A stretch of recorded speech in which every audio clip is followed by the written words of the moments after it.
Antes de começarmos esta história bíblica, já deixa seu gostei e se inscreva no canal para não perder nenhum conto da palavra. O ar da Judéia era pesado e indiferente, espesso com a poeira dos séculos de domínio estrangeiro e o cheiro acre da desesperança que se assentava como orvalho frio sobre os corações de Israel. Não havia nos céus presságio audível, nenhuma trombeta celeste cortava o manto negro daquela noite ancestral, nem a terra tremia sob os pés dos grandes. O mundo, alheio e mergulhado em sua rotina fria e calculista, seguia o ritmo imposto pelas legiões de Roma, preocupado apenas com a contagem de moedas e a manutenção da ordem. Ninguém, nem o mais fervoroso dos zelotes, nem o mais vigilante dos sacerdotes, ousava crer que, sob aquele firmamento de estrelas incontáveis, a história estava prestes a sofrer uma fratura silenciosa, um ponto de inflexão que rasgaria o tempo em dois e redefiniria para sempre a aliança entre o Eterno e sua criação. E essa ignorância coletiva servia como o palco mais amargo e solene para o início da maior provação. Neste cenário de esquecimento e ceticismo, o decreto do César Augusto irrompeu, não como a voz de um herói, mas como o chicote frio da autoridade terrena, forçando o movimento e a humilhação do povo subjugado. Assim, José, da linhagem de Davi, homem de mãos calejadas e alma justa, viu-se compelido a abandonar a paz de sua carpintaria em Nazaré para cumprir a lei do opressor. Sua jornada a Belém não era uma peregrinação de fé triunfal, mas um ato de obediência forçada à ordem de um império que não lhe reconhecia a dignidade. O peso desta subserviência imposta recaía com maior aspereza sobre Maria, a jovem esposa cujo ventre sagrado guardava o mistério, mas que sob a luz opaca dos lampiões era apenas mais uma camponesa desgarrada, marcada pela fadiga física e pelo medo que sussurrava no silêncio da estrada. A cada passo cambaleante, cada dor lancinante que se irradiava de seu corpo extenuado, Maria não apenas cumpria uma jornada geográfica, ela vivenciava a provação da fé na carne mais vulnerável. O peso do Messias que carregava contrastava brutalmente com a leveza do abandono que sentia. Ela era a arca da nova aliança, mas estava sozinha, distante de seu lar e desprotegida da hostilidade do caminho. O narrador dos séculos podia ver o turbilhão de emoções que a assaltavam, a perplexidade diante do anjo, agora mesclada à certeza da dor humana, a inocência assustada de uma menina diante da iminência de um parto em terras estranhas, e a fé inabalável que se agarrava à promessa divina como um náufrago, a única tábua em meio à tempestade. Era um teste de fidelidade silencioso, uma provação íntima entre o Criador e a mais humilde de suas servas, longe dos holofotes e dos cânticos de louvor. E, finalmente, o horizonte revelou Belém, a cidade de Davi, mas não como um refúgio de parentes acolhedores, e sim como uma multidão impessoal e hostil, um amontoado de portas fechadas e corações ocupados. A cidade, cheia de gente cumprindo o censo, estava cega para a glória que se aproximava, e na sua indiferença pragmática, negou o que o céu tentava ofertar. José, o guardião terrestre do Verbo, sentiu a humilhação e a impotência se aninharem em sua alma, o peso da rejeição sobre o seu ofício de provedor e protetor. Ele batia, implorava, oferecia e recebia apenas o não seco e final, o veredicto cruel da exclusão social. Era a manifestação da primeira e profunda injustiça contra o Emanuel. O Criador do universo, prestes a nascer, era banido para a periferia da vida, condenado pela falta de um único cômodo na casa dos homens. A rejeição de Belém não foi um mero inconveniente logístico, foi o primeiro ato de profunda humilhação e provação na saga do Cordeiro de Deus, um prenúncio sombrio do caminho de abandono que ele haveria de trilhar. O narrador solene observa o desespero crescente de José, que via a esposa curvada pelas dores do parto, o tempo encolhendo-se inexoravelmente e o mundo oferecendo-lhe apenas a frieza da pedra e a escuridão da noite. Onde deveria haver honra e tapetes estendidos, havia apenas pressa, cansaço e a indignidade de não haver lugar para aquele que era o lugar de toda a criação. Essa exclusão brutal estabeleceu o tom. O triunfo divino não viria adornado de ouro e pompa, mas nasceria da areia da rejeição e da sujeira da penúria, forçando o homem a confrontar sua vaidade e a reconhecer o Eterno nos lugares que o orgulho jamais ousaria visitar. Foi a própria marginalização que, ironicamente, guiou o casal para o local improvável, o mais humilde e desprezado. Uma estrebaria, uma caverna escavada na rocha, reservada ao calor animal e ao cheiro forte do feno e do estrume. Não era a escolha de uma humildade poética, mas a única opção que restou à exclusão social imposta pelos corações duros de Belém. José, com o amor e a reverência de um pai que se torna servo, preparou o chão de terra batida e a manjedoura áspera, transformando o refúgio dos animais no altar mais puro que o mundo jamais vira, onde a dor da mulher e a majestade do mistério se encontrariam. Aquele cenário de abandono era o teste de fé final para Maria, que, em meio às contrações do corpo, precisava manter a serenidade e a certeza de que o propósito divino se cumpriria, mesmo que as circunstâncias terrenas fossem a antítese de toda expectativa gloriosa. E então, o grande silêncio que escondera o eterno se rompeu, não pelo trovão apocalíptico, mas pelo som mais frágil e poderoso da história, o choro de um recém-nascido. O narrador onisciente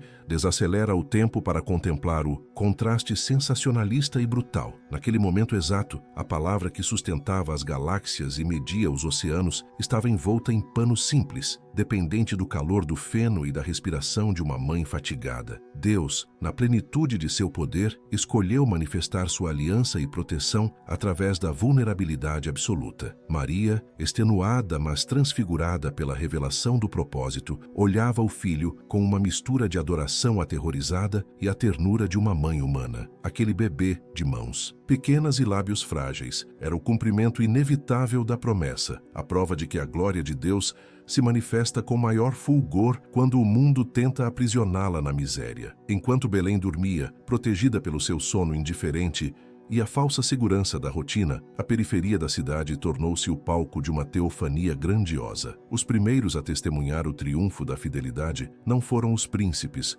os sacerdotes de vestes caras ou os doutores da lei, mas sim os pastores, homens, invisíveis relegados à margem da sociedade judaica pela natureza impura de seu ofício. Sua solidão no campo, guardando o rebanho sob o céu aberto, era o eco perfeito da solidão de Maria na estrebaria. De repente, a escuridão se rasgou. O céu não apenas se abriu, mas explodiu em luz indescritível. A glória do Eterno desceu com peso e majestade, e um mensageiro angelical proclamou a boa nova, quebrando o silêncio cósmico e a mudez da história. O céu gritava em júbilo pela chegada, enquanto a terra, na sua arrogância, cochilava. A visão e o som da milícia celeste foram um choque violento para aqueles homens rudes, acostumados apenas ao murmúrio do vento e ao balido das ovelhas. Eles não reagiram com reverência acadêmica, mas com o tremor primal do terror. Caíram ao chão, cobrindo os rostos, convencidos de que a morte lhes tocava o destino. Essa reação de pavor servia para sublinhar a distância abissal entre o plano divino e a condição humana. A glória de Deus, quando irrompe na mesquinhez da terra, é inicialmente um evento de Judite e não de celebração festiva. O narrador da saga percebe que este medo era o primeiro passo para a fé verdadeira, a humilhação do ego diante da majestade. A mensagem, contudo, era de paz e salvação, direcionada especificamente a eles, os esquecidos. A aliança não era para os poderosos que trancavam portas, mas para os pobres que dormiam na grama. O coro angelical se expandiu em uma sinfonia que parecia fazer vibrar as próprias estrelas. Uma proclamação de glória a Deus nas alturas e paz na terra aos homens de boa vontade. Naquele espetáculo de revelação do propósito divino, o céu cumpria a sua parte do pacto, e em seguida, a luz se recolheu tão abruptamente quanto surgiu, deixando os pastores na escuridão ampliada e no silêncio pesado da noite, mas agora com o fogo da certeza a lhes queimar a alma. O contraste entre a manjedoura suja e o esplendor da mensagem era a própria essência da epopeia. A verdade não se importava com a embalagem, apenas com a substância. Aquele nascimento na penúria era o triunfo da fidelidade de Deus, manifestado na mais pura forma de paradoxo. Não houve hesitação. A dúvida foi consumida pelo fogo da glória angelical. Os pastores, de invisíveis e temerosos, transformaram-se instantaneamente em testemunhas e arautos, movidos por uma urgência santa que superava o medo e o cansaço. Abandonaram o rebanho, as provações e as preocupações com a perda, focados unicamente em encontrar o sinal que lhes havia sido dado. A criança envolta em panos e deitada na manjedoura. A descrição de sua corrida desajeitada e afoita em direção a Belém era a antítese do passo lento e medido de José na chegada. Eles se moviam com a velocidade da fé, em contraste com a lentidão da obediência forçada. Era o ato de transformação espiritual mais vívido. A fé se tornava ação, a fé se tornava a sua própria profecia, e a exclusão dos campos se transformava no privilégio de ser a primeira audiência do rei. Ao chegarem à estrebaria, a cena que encontraram era de uma pobreza chocante, mas de uma paz que transcendia o ambiente. A manjedoura, aquele objeto de humilhação social e exclusão, era agora o centro de um universo particular, iluminado pela graça. Eles não viram esplendor humano, apenas uma criança frágil, uma mãe exausta e um pai vigilante. Contudo, as palavras dos anjos lhes haviam dado a chave da visão espiritual. Olhavam para o Verbo encarnado, o cumprimento da ancestral justiça divina. Emoção que os dominou era a de um assombro reverente, uma satisfação profunda pela vitória da fé sobre a descrença. Eles se prostraram, oferecendo não ouro ou mirra, mas a sua rendição, o seu testemunho e a sua própria vida transformada pela revelação. O choro daquele bebê era a sinfonia que silenciava todo o ceticismo da terra. Maria, em meio à dor pós-parto e à fadiga extrema, observava o assombro dos pastores. A sua figura, antes apenas a de uma mulher cansada e assustada, agora se revestia da aura silêncio daquela que foi escolhida para a maior das provações. Ela não expressava grandes exclamações de júbilo. Em vez disso, o narrador onisciente revela o seu ato mais profundo de fé. Guardava todas estas coisas, meditando-as no seu coração. Esse silêncio meditativo era o teste de fé final, a sua resposta solene à aliança divina. Ela não precisava de aplausos ou de compreensões imediatas. Bastava-lhe a certeza íntima de que o Eterno não a havia abandonado no mais vulnerável dos momentos. Aquele ato de guardar, de reter o mistério em seu interior, era o legado que ela começava a construir. Uma vida pautada na confiança silenciosa, mesmo quando o mundo só lhe oferecia feno e solidão. Os pastores, cumprida a sua missão de testemunhas, retornaram para os campos com uma alegria incontida. Não mais os homens invisíveis e rudes de antes, mas arautos da notícia que dividia os séculos. Eles glorificavam e louvavam ao Eterno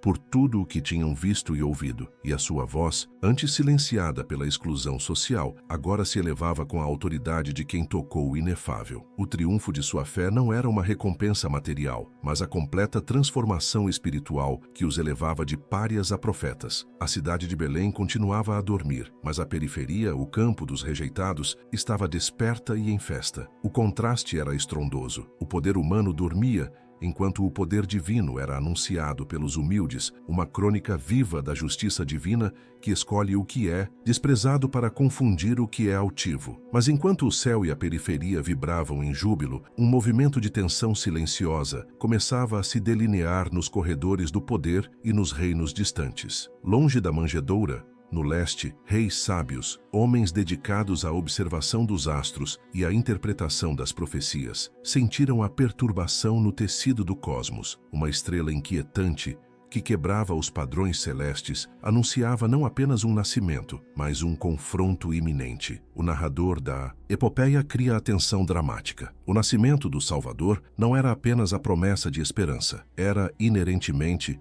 o ato de guerra contra as forças espirituais e políticas que se sentiam ameaçadas pela vinda de um rei de verdade. O ceticismo e a malícia dos futuros antagonistas, embora ainda inativos, já lançavam a sua sombra sobre a manjedoura. Esta manifestação de poder, embora silenciosa, preparava o terreno para a perseguição. O Eterno tinha outros planos que não se cingiam apenas à adoração daquela noite. Em Jerusalém, o rei Herodes, um tirano paranoico e obcecado pela manutenção do seu trono, logo se tornaria a personificação da malícia terrena que rejeita o domínio celeste. O nascimento em Belém, longe de ser um conto isolado, era o prelúdio de uma saga de exílio e sofrimento, o que reforçava a natureza sacrificial da aliança. O conto prepara o terreno para perseguição, fuga e escolhas futuras, sem sair do foco do Natal. O triunfo não seria alcançado sem a travessia do Vale da Perseguição. Os dias que se seguiram ao nascimento sagrado foram um misto de paz sobrenatural e as mais mundanas das preocupações. O ar frio da estrebaria e o cheiro dos animais não podiam apagar a revelação que ali ocorrera, mas também não eliminavam a fragilidade humana de Maria e José, que precisavam agora cuidar do infante, alimentar-se e encontrar meios de subsistência em uma cidade que os havia rejeitado. A provação, embora transformada em júbilo, deixava o seu legado na fadiga da mãe e na responsabilidade do pai. José, o carpinteiro, sentia o peso da profecia sobre seus ombros, a consciência de que ele era o instrumento humano para a proteção da aliança. A fé, para ele, não se manifestava em êxtases, mas na diligência e no trabalho silencioso, assegurando que o Deus menino tivesse abrigo e calor na frieza do mundo. Naquele período de espera e resguardo, a humildade do Messias era uma crônica constante do propósito divino. O Verbo, que falara aos profetas e criou as montanhas, agora se alimentava do seio de uma mulher exausta. Este contraste entre a majestade invisível e a dependência visível era o coração da justiça divina. O narrador épico enfatiza: o triunfo não estava na conquista de reinos terrenos, mas na vitória sobre o orgulho humano, que só pode ser alcançada pela descida ao mais baixo dos degraus. Maria guardava e meditava. Ela visualizava o antes de sua vida em Nazaré,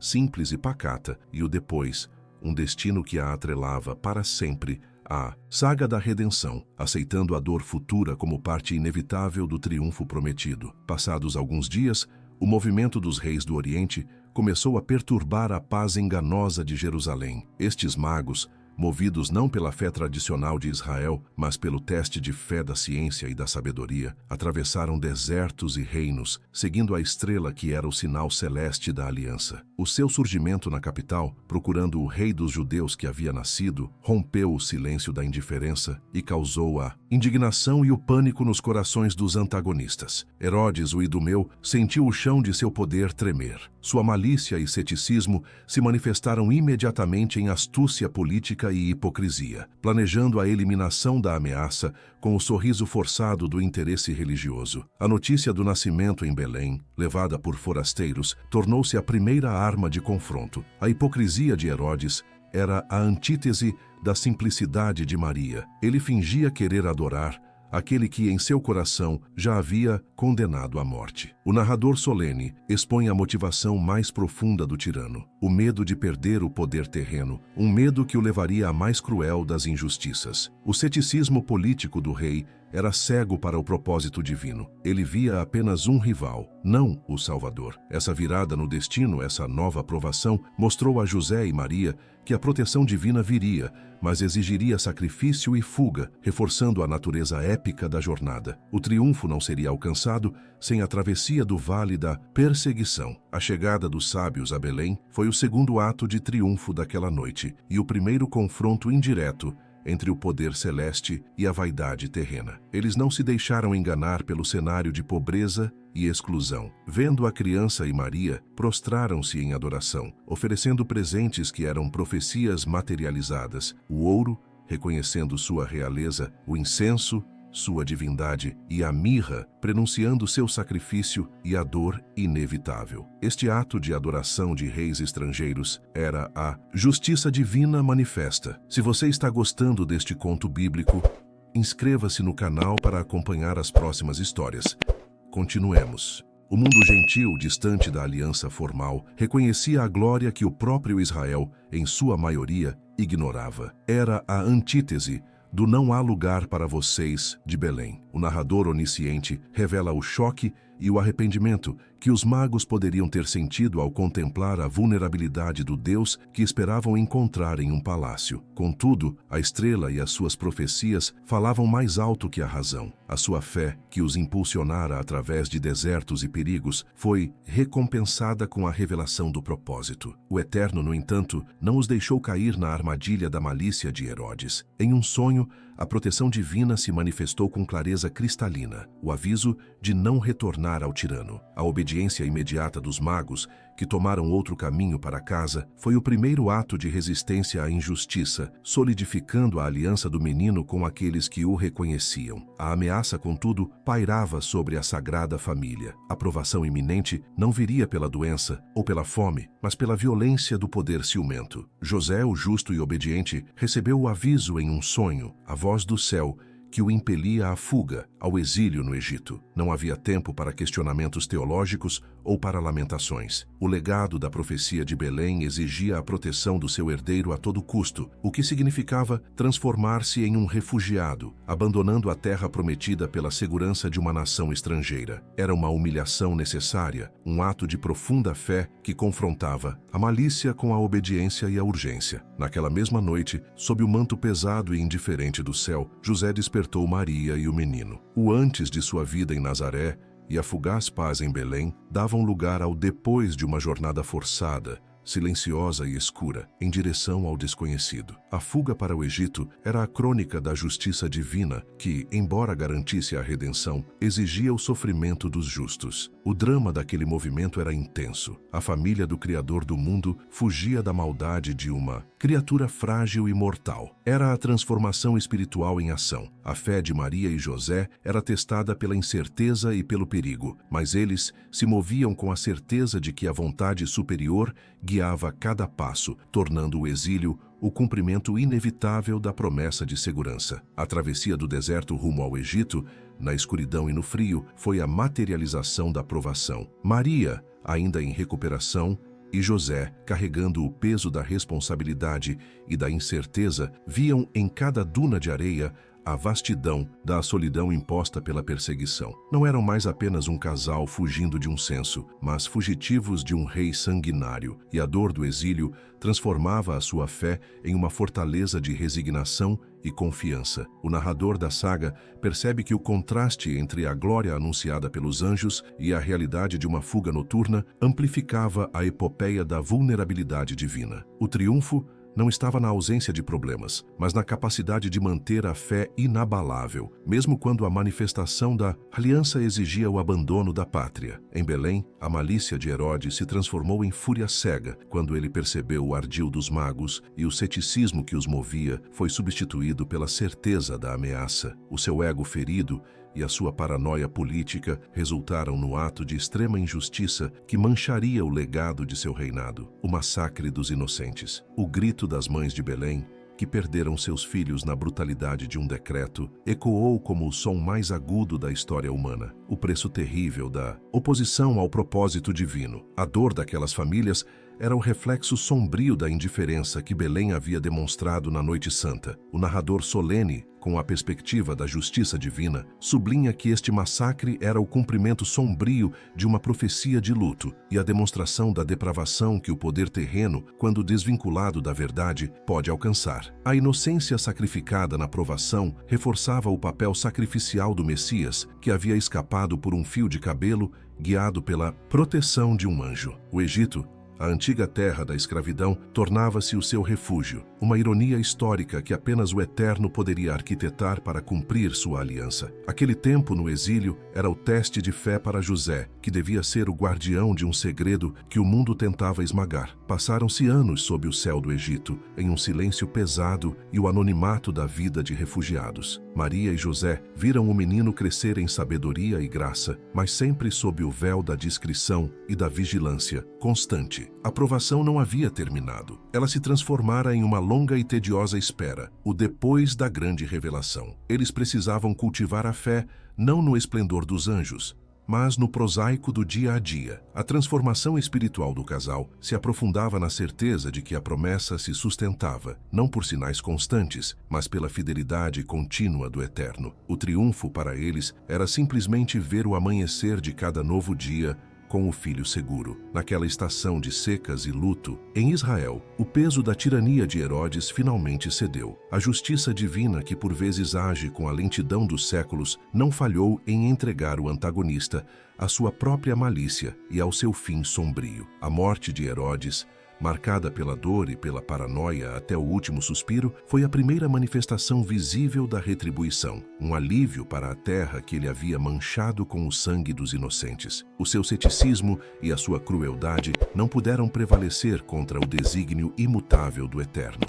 O narrador solene registra o evento não como uma coincidência, mas como um ato de redenção, a abertura do caminho para o retorno do legado de Belém. A notícia da morte do tirano, embora não alcançasse os refugiados imediatamente, era o sinal de que a provação do exílio estava chegando ao fim. O Eterno tinha, de fato, outros planos, e esses planos foram novamente revelados a José em um sonho. A voz celestial, a mesma que o havia impelido à fuga, agora o instruía ao retorno. Não havia margem para a dúvida. A obediência inquestionável era a marca de sua transformação espiritual. O retorno à Terra Prometida não seria um desfile triunfal, mas um teste de fé renovado, pois os perigos ainda se escondiam sob a sombra do filho de Herodes, Arquelau, que governava com a mesma crueldade do pai. A família se pôs novamente a caminho, mas desta vez a jornada era de volta para casa, um símbolo de redenção e do triunfo da fidelidade. A passagem pelo deserto,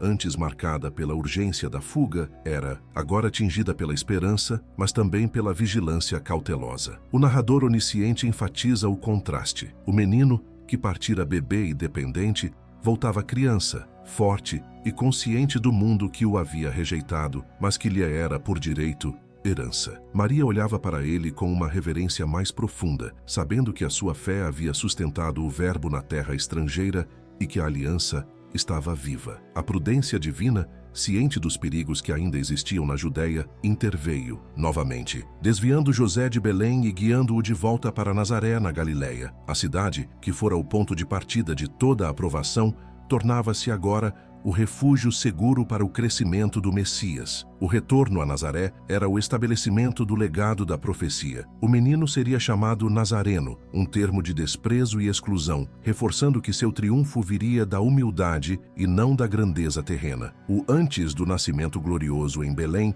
dava lugar ao depois do crescimento silencioso em Nazaré, preparando-o para a grande manifestação do propósito divino. A justiça divina se cumpria em cada detalhe, em cada desvio. Em Nazaré, a vida da Sagrada Família mergulhou em um anonimato profundo, no coração de uma região vista com ceticismo pelos judeus mais ortodoxos. O menino, o Cordeiro de Deus, passou a infância e a juventude no cheiro da madeira, aprendendo o ofício de seu pai terreno, José. A sua existência era a manifestação mais pura da transformação espiritual, o poder onipotente contido na forma de um homem que se submetia ao trabalho, à obediência e ao crescimento gradual. O narrador solene destaca a importância deste período silencioso, onde a fé de Maria e José era um fogo brando e constante, uma certeza invisível no meio do cotidiano banal. Passaram-se anos, e a indiferença do mundo que havia marcado a Noite Santa continuava a ser a tônica da existência do Salvador. Ninguém em Nazaré, nem os vizinhos mais próximos, percebia que o carpinteiro que passava pelas ruas era o Filho do Altíssimo. Este silêncio era o teste de fé para aquele que carregava o propósito divino. A espera pelo momento da revelação era a sua provação mais longa. Ele precisava esperar pacientemente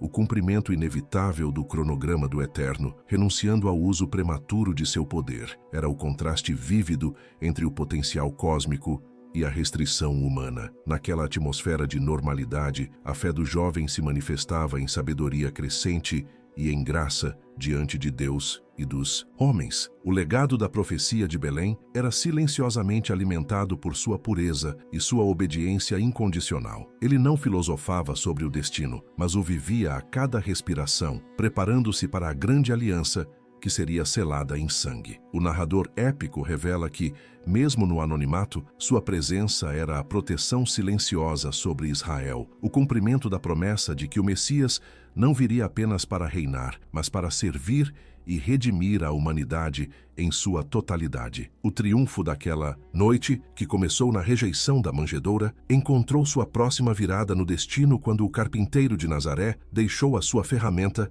e se lançou na jornada de seu ministério público. A voz que ele encontraria agora seria a do Batista, o precursor, que clamava no deserto pela redenção. O contraste entre o antes do silêncio de Nazaré e o depois da proclamação pública seria dramático e irreversível. A justiça divina não apenas salvara a criança do tirano, mas a preparara em total humildade para o confronto final com o ceticismo do povo e a malícia das autoridades religiosas, cumprindo em cada ato a essência do milagre da Noite Santa. A manifestação pública do Messias, o ápice do propósito divino, não veio com o clamor de um rei, mas com a simplicidade do batismo nas águas do Jordão, um ato de solidariedade com a humanidade pecadora. Foi ali que a revelação do céu, que havia se manifestado aos pastores no campo, se repetiu de forma mais completa e solene. O Espírito desceu como pomba e a voz do Pai confirmou a aliança. O triunfo daquela noite, que começou com a exclusão, florescia agora na afirmação celestial. O antes da fuga e da obscuridade dava lugar ao depois do poder e da autoridade inquestionáveis, mas ainda envolto em humildade. O ministério do Nazareno foi a crônica viva da justiça divina. Ele curava os enfermos, dava vista aos cegos e pregava aos pobres, invertendo a lógica da sociedade que havia negado espaço à sua mãe. A sua presença era a materialização da redenção, a prova de que o amor de Deus se manifestava na superação da dor e da injustiça. A indiferença e o ceticismo de Belém, que fecharam a porta ao nascimento, eram agora confrontados pelo choque e pelo arrependimento potencial daqueles que viam os milagres. Contudo, a malícia dos novos antagonistas, os líderes religiosos e os zelotes, crescia, pois o Messias não correspondia às suas expectativas de um libertador político. O clímax da provação, que começou na manjedoura, se moveu inexoravelmente para a cruz. O teste de fé final, a traição e a negação, o abandono dos discípulos, foram o eco sombrio da solidão que Maria e José haviam sentido na noite do censo. Aquele que havia nascido no mais humilde dos lugares morreria na mais humilhante das formas. O narrador da saga não hesita em enfatizar o drama. O Eterno, em sua aliança com a humanidade, permitia a dor final para selar o legado da salvação. A injustiça humana, manifestada no julgamento farsesco e na condenação à morte, elevava a moral da história ao ápice do sacrifício. A morte e a subsequente ressurreição foram o triunfo inevitável e completo, o cumprimento final da profecia que começou com um choro na estrebaria. O choro frágil daquela noite se transformou no clamor vitorioso daquele que venceu a morte. O antes da provação, da rejeição e da cruz foi drasticamente contrastado com o depois da glória ressurreta. Aquele evento cósmico, longe de ser apenas um milagre, era a confirmação da justiça divina. A rejeição de Belém, a perseguição de Herodes e a crucificação não puderam conter o propósito divino. A fé da mãe, que guardou o mistério em seu coração, encontrou sua recompensa na vitória do filho. O choque da ressurreição estilhaçou o ceticismo dos antagonistas e dos indiferentes, embora muitos, presos à sua malícia e incredulidade, se recusassem a aceitar a evidência do triunfo. Para os discípulos, e principalmente para Maria, que havia permanecido fiel e silenciosa durante toda a provação, a vitória era a confirmação de que cada passo dado, desde a fuga para o Egito, tinha sido guiado pela mais pura proteção divina. Aquele momento, a revelação final, era a culminação da aliança, provando que Deus entra na história humana não apenas na vulnerabilidade do nascimento, mas na glória da superação. A ascensão do Messias ao céu selou o legado. O menino que precisou de feno para se aquecer era agora o Senhor de toda a glória, preparando um lugar para aqueles que o recebessem. O narrador solene retorna à imagem inicial. O mundo que dormia em sua indiferença naquela primeira noite em Belém, agora era confrontado com a verdade inescapável. A epopeia da vulnerabilidade terminava na epopeia do domínio, a transformação espiritual definitiva, onde o Salvador voltava para o Pai, mas deixava seu espírito para guiar a fé dos seus. A vida de Maria se tornou o legado silencioso da fé. Ela não era mais apenas a mãe assustada e cansada. Ela era a testemunha viva, a guardiã das memórias da manjedoura, do exílio e da cruz. O seu teste de fé havia sido aprovado. A sua experiência era a crônica da justiça divina para as gerações futuras, a de que o Eterno escolhe os humildes e rejeitados para realizar seus maiores propósitos. Ela, que sentira a dor da rejeição social, viu a glória do filho que se sentava à direita do Pai. A história daquela noite santa, que começou em completo silêncio e na recusa espalhou-se pelo mundo como um fogo inextinguível, levada pelos seus apóstolos e pelos corações dos que haviam experimentado a redenção. O relato não era apenas sobre um nascimento, mas sobre todas as noites em que a humanidade, mergulhada na escuridão da própria indiferença, ainda dorme, enquanto Deus se manifesta na fragilidade e na esperança. O contraste entre o antes do domínio de Herodes e o depois do domínio do Messias era a prova de que a provação conduz à glória. O triunfo final não se deu na queda de um império, mas na transformação silenciosa dos corações. O narrador épico conclui que a maior redenção foi a capacidade de fazer com que a humanidade, que havia negado um simples lugar em Belém, reconhecesse a grandeza que estava envolta em panos e feno. A indignação pela injustiça daquela noite inicial era agora sublimada pela satisfação da vitória da fé, uma satisfação que ecoava a alegria dos pastores e a adoração dos magos, agora estendida a todos os povos. A saga daquela noite e o legado de Maria permanecem como a mais poderosa das profecias, que a verdadeira força não reside na espada ou no ouro, mas na vulnerabilidade assumida por amor. O antes da indiferença humana foi destruído pelo depois da invasão divina, que escolheu o caminho da dor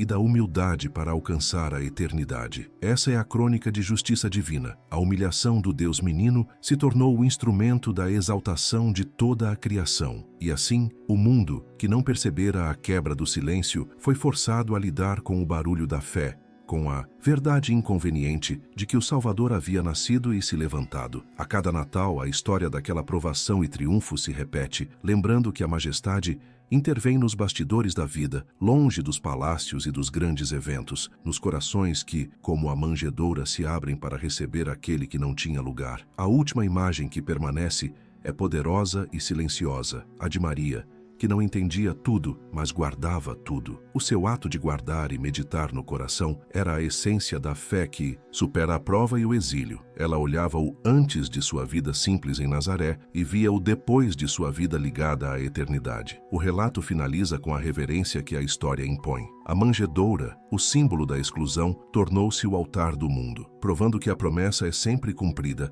inevitavelmente, mesmo que tenha que atravessar a escuridão da noite, a malícia dos reis e a indiferença dos homens. O choro frágil daquela noite ainda ecoa, não mais como sinal de fraqueza, mas como o som da conquista definitiva. A epopeia está completa. A justiça divina se cumpriu em cada detalhe, desde o decreto de César até o retorno do Messias à glória, estabelecendo que o caminho da fé é o caminho da cruz e da ressurreição. A história não é sobre luzes festivas, mas sobre a luz que rasgou a escuridão, a invasão divina que transformou a rejeição em redenção e a provação em triunfo eterno. Inscreva-se no canal e ative as notificações para não perder nossas próximas histórias bíblicas.